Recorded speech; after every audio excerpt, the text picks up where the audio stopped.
Welcome, welcome to my lovely HP community and the 5D collective. We get to talk about the dance of true love. It doesn't come in with our lovely faith broken in humanity, low frequency. Okay, so here's where, as a 5D mystic in the Enlightenment Soul Age group, functioning as a child adult, I have my higher self. That's why I got my divine masculine in my mind. And I got my masculine in my left and my feminine in my right and my divine feminine, my embodied, my heart. Got all of it. Okay, I bring it Maria's way. So when you have body, brain, heart, self, clear communication as a whole self, because you have this capacity to be integrated, you do know what an actual divine masculine and divine feminine are going to be doing. And so you'll be able to notice without any need for anyone out there of how your counterparts will expand you. As a feminine, I know that I'm always expanded by all. I will know when I'm being expanded by an empowered divine masculine, if you will. We don't need to use divine, but basically by the actual energetic imprint is how I'm going to bring it to you of a masculine. I'll know when it's that, and that's because it'll add to my expanding energetic imprint of a feminine.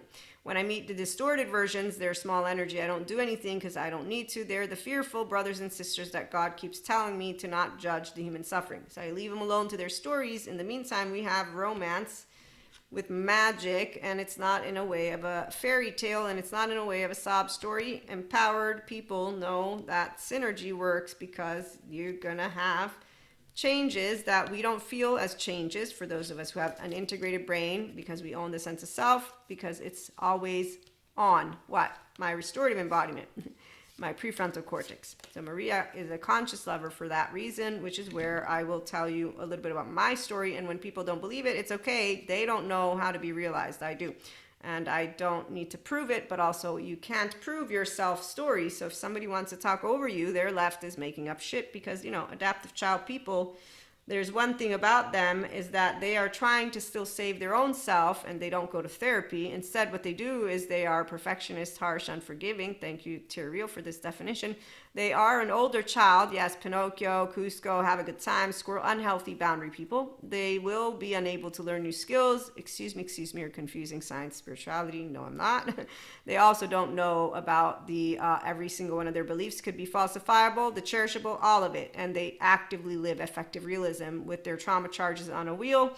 They care about their self-preservation, so their group needs to win, and they're just yelling at each other again, and they view intimacy as a threat because they're all in their sympathetic. In fact, they make up stories in ways to make it sound like, I know homeostasis, da, da, da, da, da, da. Really, do you? I can tell. It's like, I forgave. That's the same fakeness that any facade will be for me, the adaptive child, of course. They don't only react to the aggressor, but they also, in fact, identify with the aggressor. So they're going to continue to flip and flop and be hypocrites. But I learned from my facade friend how to leave that one alone. And so with that, thanks to Sadhguru, I have something for you. Everything that happens in the material world is essentially a certain kind of wave. If you are a good sailor,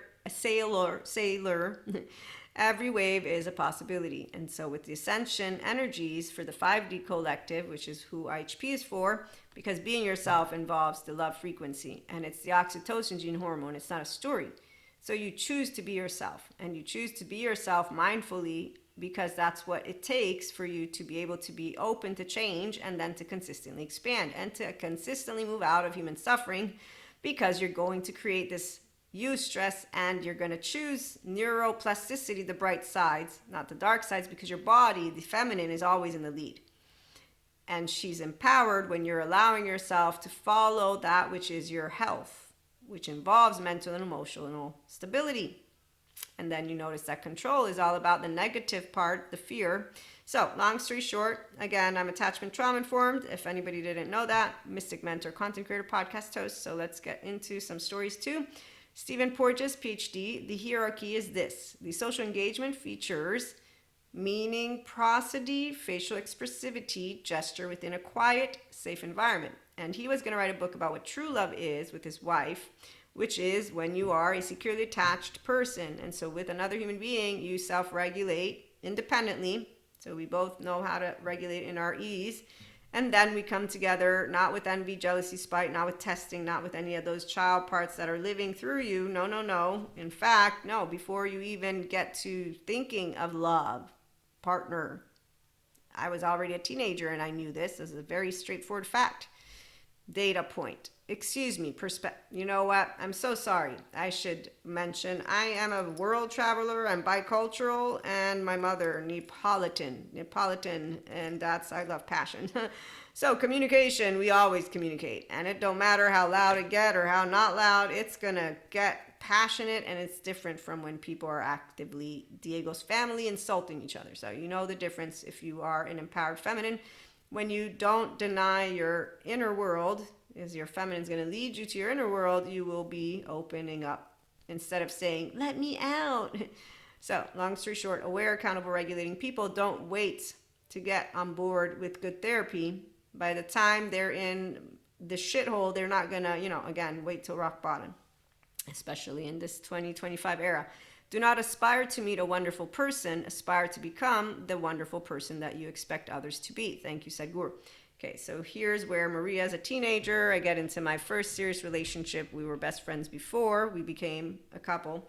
And I knew of these words that I had been taught as I began life like anybody else, with the idea that monoamory is what is the truth of love. It's not. I discovered that in my own way, in my own time. But already as a teenager, I'm like, I love all equally. Just because now we're a couple don't mean I love you more. In fact, I don't love more anyone. That's really not nice. And I have compersion. I want you to be happy. So you're going to do you and I'm going to do me, and we will fly together. But that doesn't mean we're always going to be together, because I'm going to leave for college. You know that already. I have plans for my future, and I will be going. Even though I am afraid, I will be dynamic because I want to get my degree. I want to work. I know exactly everything. I want to help people when I grow up. And that's what I got to do. And discernment, I already knew it because my mother taught me self-respect, and God is discerning equanimous love, and I got to be raised with God, Jesus, and Holy Spirit. And so I said, yes, I do forgive. Yes, I do love Jesus. And yes, God, I do agree with for better or for worse, for richer or for poorer, in sickness and in health, until death does part. And there's my beginning. Okay, so I'm in my first relationship, and I get told all of a sudden by the romantic partner, you don't believe in God because he exists. You only believe because you're afraid of death. No, I'm not. Even though, yes, meaning I don't want to physically die because, death isn't easier than life. Life is a gift. It's a miracle. As science and spirituality will agree. So if that asteroid hits us, fuck this shit. We're all dead. There you go. So it's easy for people who care about life to actually know, tick tock, tick tock, tick tock. You're immortal. I'm mortal. Don't waste my fucking time, masculines. That's why an empowered feminine ain't thinking twin flame 1, 2, 3 at a certain point. Like, oh my God, it's don't waste my time. And you keep moving to expand yourself. So the stories you've heard from the Mystic 4D community, it's all people who need a securely attached figure like any other person. However, they've transformed their adaptive child relationship out there in the world with stories. And that's the part where the story of true love, again, the dance of true lovers, is not one that has roller coasters. So if you have roller coaster in life, then let me FYI, modulate embodiment. I'm not talking from that. Maria knows her prefrontal cortex and restorative embodiment, and that's because I metabolize my own thoughts and my own emotions with the neutrality and duality. Walk like an Egyptian. I don't need to whine about it because I got a child-centric environment where I didn't have suppression with anger. Again, Neapolitan families, we yell all over the place.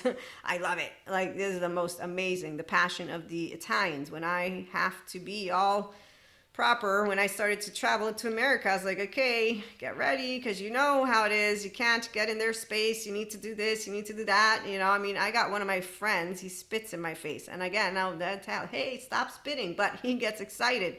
I'm not like, oh my God, how disgusting are you? I don't do any. This is where it's human contact. I want humans.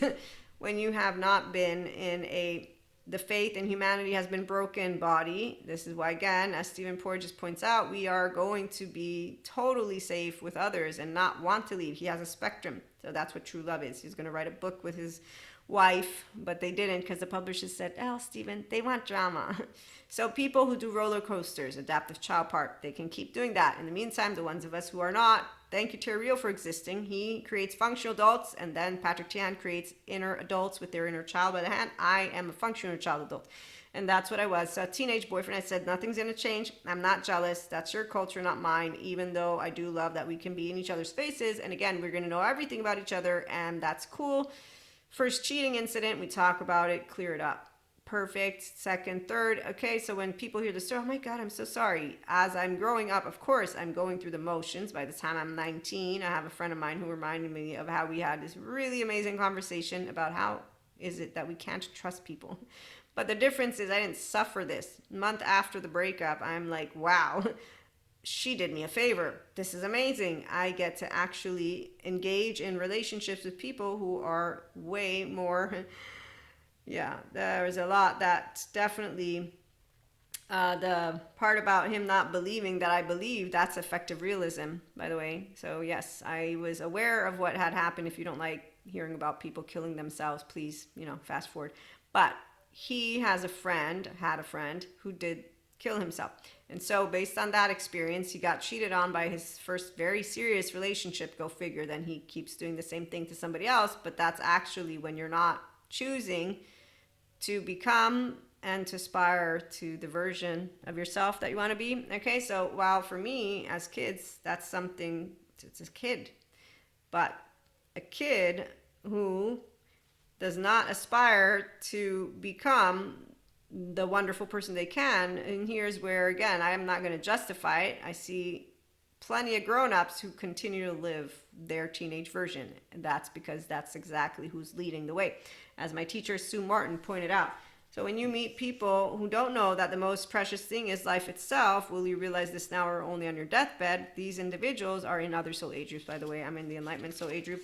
So they don't have integration. In fact, as Dr. Daniel Siegel shares, integration made visible, the brain, and it's an embodied brain, is kindness and compassion because you're an empowered feminine of yourself. Even if you're an empowered masculine energetic imprint, you will know this because you'll be in that which is the prodigy or whatever the word was that Stephen Porges used. It's homeostasis, but again, restored, embodied, self-aware, accountable, regulating people.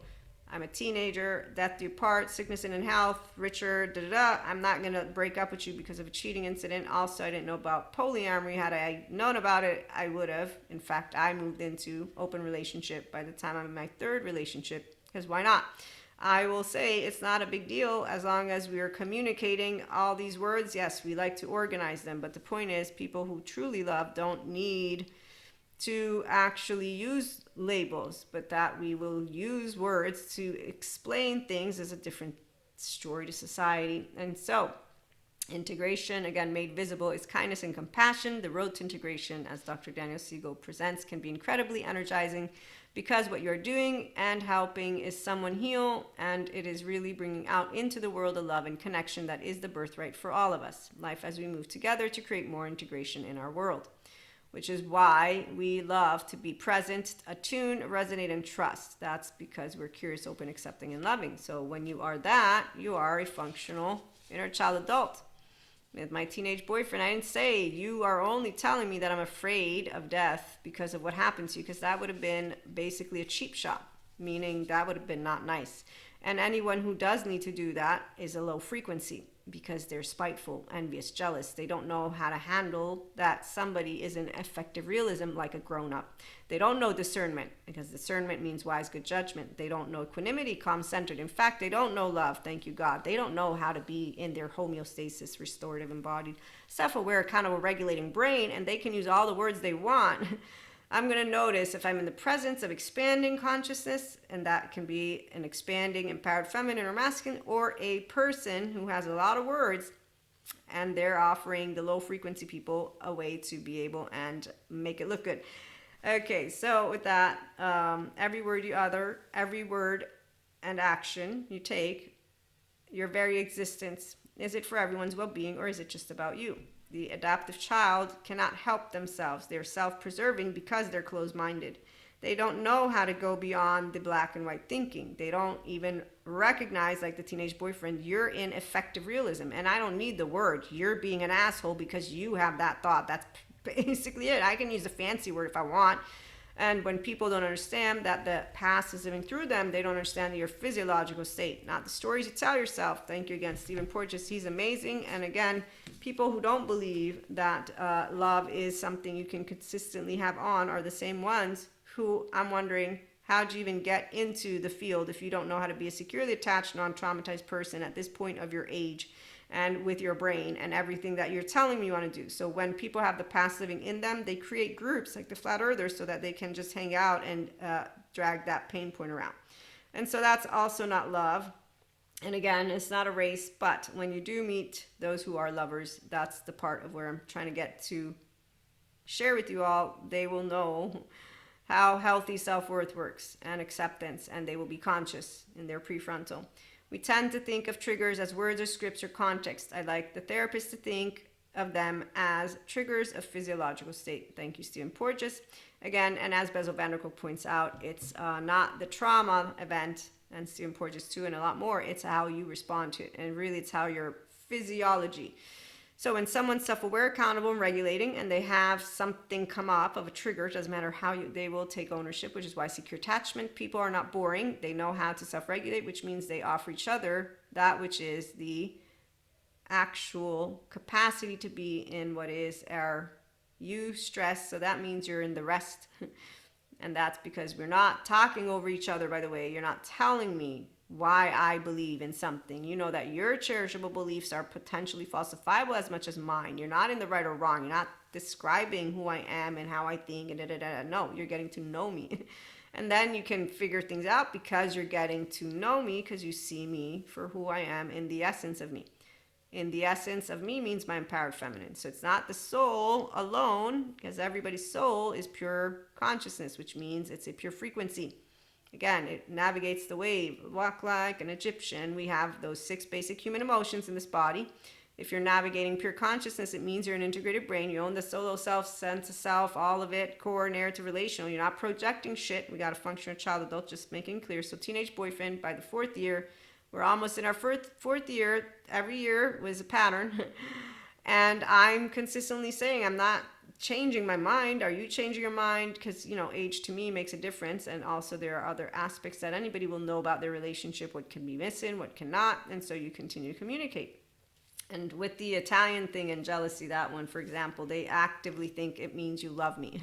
So this was something I said, this is insecurity. It's not love. And I'm not insecure. There's nobody who can replace me. There's nobody who can replace you. So even as polyamory, people who do, you're not poly enough, that isn't what I know of healthy polyamory with securely attached people. It's we talk. And then we have our vessels and we organize, and that's the part of where polyfidelity, although when I'm reading Polywise, it's described as a temporary vessel, the reality is you have 24 hours. If you have 24 hours and you're a mortal being and you're building, yeah, you ain't gonna be flip-flopping around because that's ridiculous. Also, if you're securely attached, non-traumatized, means you know what you want in life. That's what it takes. You've got what it takes, romantic partner, teenage boyfriend. I'm like, okay, that 3rd time, BFFF, this is getting old news. Make up your mind. What do you want to do? We don't have to be together. This becomes childish at this point. I'm 18 and now I'm getting fed up. Not in a bad way. I'm just like, this is getting ridiculous.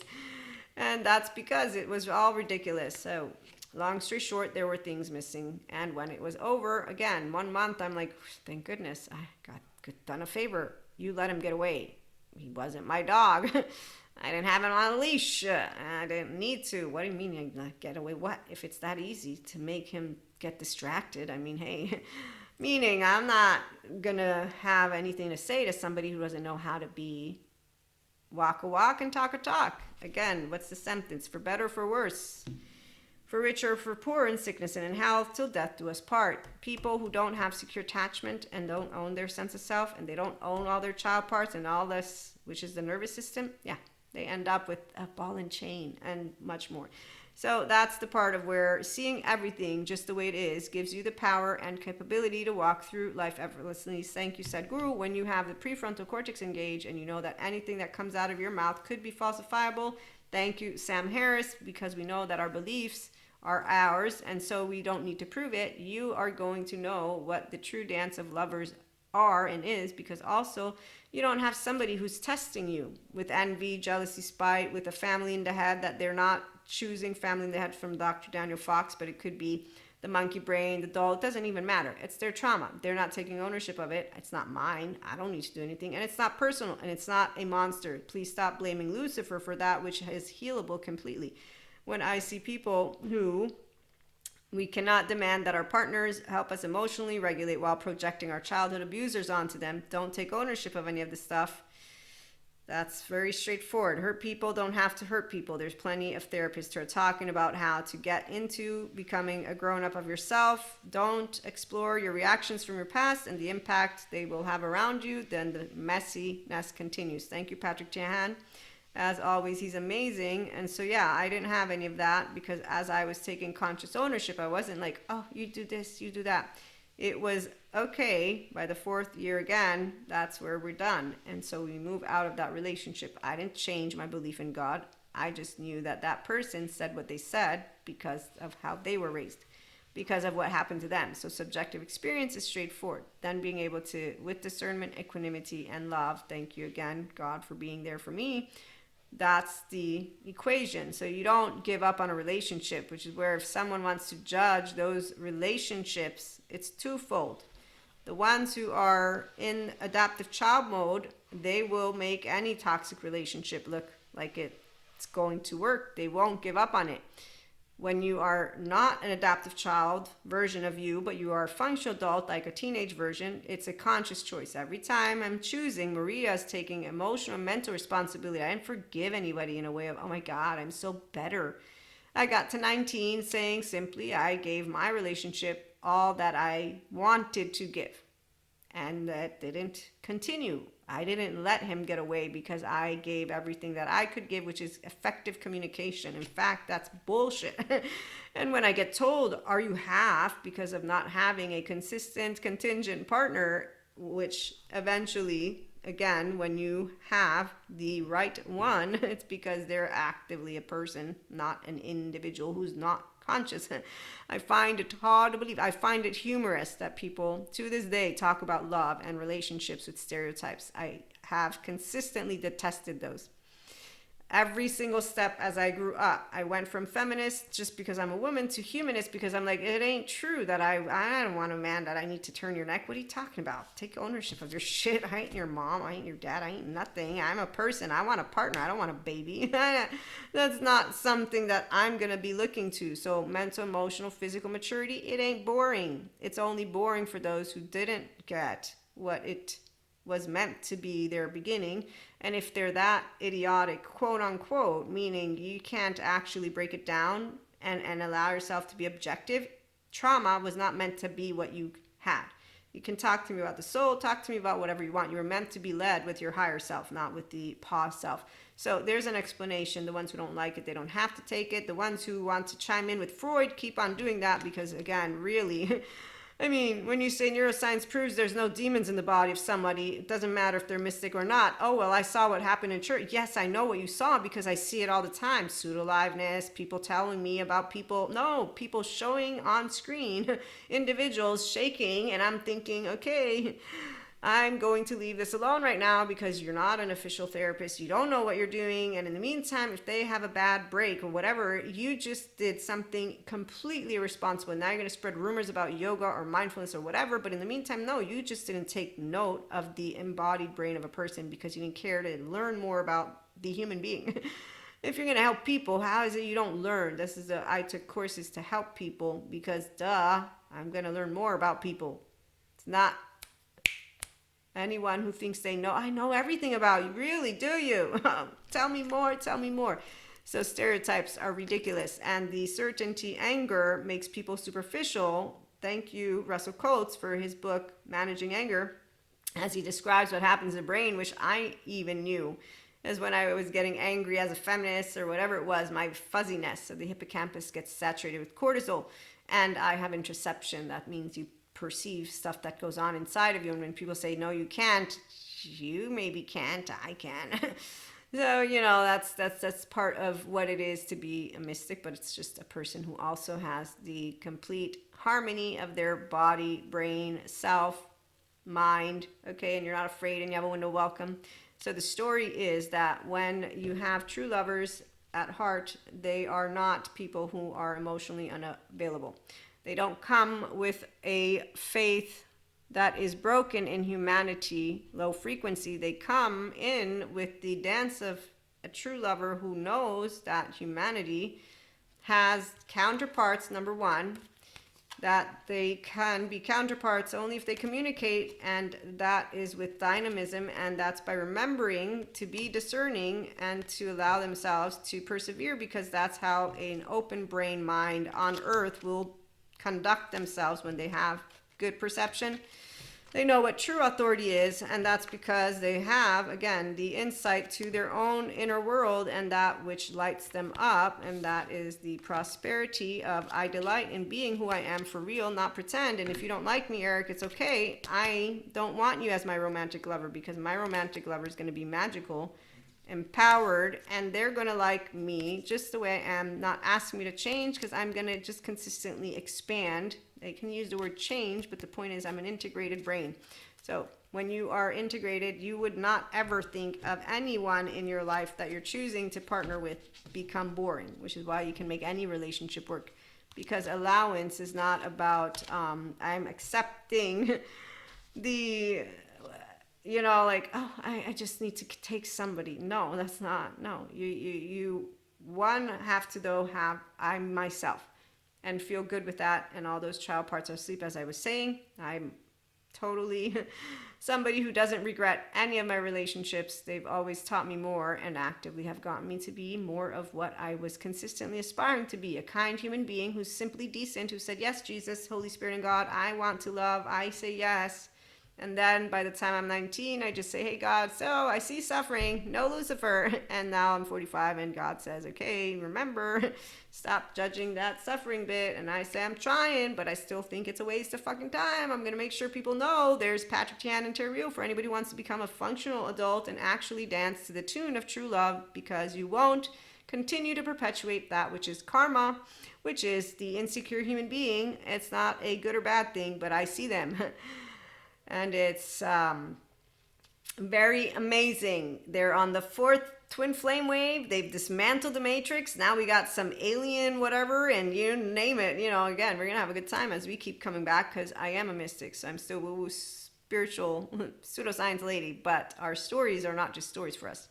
So while science does tell us it's the way your brain makes sense of things, decentralizing of the self, we totally understand those. I understand it. I'll be bringing human, spiritual, and spirituality elements. But again, it doesn't dismantle my faith. It doesn't dismantle that I believe in God just because somebody comes to me, whether it's with effective realism, you only believe because you're afraid, or with science, I'm proving to dark matter, dark energy. I got it.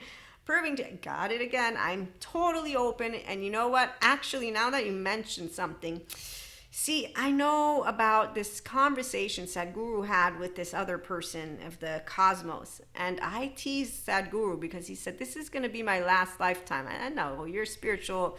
Of course, you're doing that thing because, you think Earth is yucky. Well, he doesn't think that. But the point is that the Enlightenment, so age of people, we will always see humanity and life for what it is. It's a consistent expansion of walk like an Egyptian, love and fear and frequency. And that's why, again, Sadhguru wasn't actually unaware of what he was saying. I was the one who thought that I could say, because I thought it won't be his last lifetime. But at the end of the day, in his conversation with this, whoever, cosmos. So again, everything that happens in the material world is essentially a certain kind of wave. If you are a good sailor, every wave is a possibility. Thank you, Sadhguru. So he mentions we're at a certain point in this lovely cycle of spirit and spiritual expansion. So he knows where we're at, which is why he knows that science and spirituality in his own way come together. That's why he gets to exchange food for thought with all those amazing neuroscientists, cosmos, whatever words. And so again, the story of those of us who are true lovers in the high frequency of love, it's not a special gift. It's our securely attached, non-traumatized, embodied brain. That's because our child parts are all asleep, our higher self in the lead. And again, it's not a competition. People can get here if they don't want to. The pause self people have plenty of flat earther groups to go and hang out with and have a good time as long as they follow the law. Nobody's going to have to do therapy. Not at all. They can completely follow all their stories, and we will continue to do what walk like an Egyptians, evolve humanly, evolve consciously until whatever that one day is. And that's what I was trying to say, is that it's already been decided, but it won't be today, and it won't be catastrophes on Earth the way the 3D, 4D continue to use their magical wands, which is where we'll continue that conversation some other time or maybe later. In the meantime, have a wonderful new moon. And again, remember, love is not hard at all. It is easy because I am Maria, and that is it. And that means your amygdala is gonna be like, I like Maria, and I'm gonna be like, and I like you. And no, that's not words, it's actually the amygdala, and that keeps growing and keeps growing and keeps growing. It doesn't ever diminish, which is why the teenage boyfriend, the one thing that gave it away that it was done was when he said this, as he's finally giving me his decision: I don't think about you anymore when I wake up in the morning. It's been a pleasure. Thank you so much. I know you're with her. I know she's with you, and that's great and dandy. And, and then we became friends again. Thank goodness. Family friends. So we're all family. No, women and men don't want to fuck their exes, FYI. And polyamory, we're not all polygamists, please. And so with that being said, again, you ask questions with curiosity, awesome. You ask questions with, excuse me, or confusing shit, awesome again, because I'm an empowered woman. I don't have anything of, oh my God, they just told me that. No, actually, a comedian mentions that we're whores. I'm like, well, that's actually something different, but I will leave that one alone for, anybody else to deal with. So not sensitive ego, sensitive, and yes, I'm emotional. When you'll reject me, I'll cry. But I'll get over it because I need air, water, and food to breathe, and there you go. So the story of love, not tragedy. Thank you, Steven Porges. I hope one day you write the book with your lovely wife, because true love is where I can sit with you with my securely attached body, and an anthropologist also mentions it, physically attracted to you, mentally interested in you, and that's why you cannot just magically, it's not about you not having this connection, yes, but if I don't know how you think, really, that is really, really important. I need a brain that loves to simulate and learn things, so then we have exchanges that empower us and, share with the world something too. So we have places to be, things to do. Again, expanding, enlightenment. Come on, join us, like, share, and subscribe. It'll help the channel grow. Thank you for being here.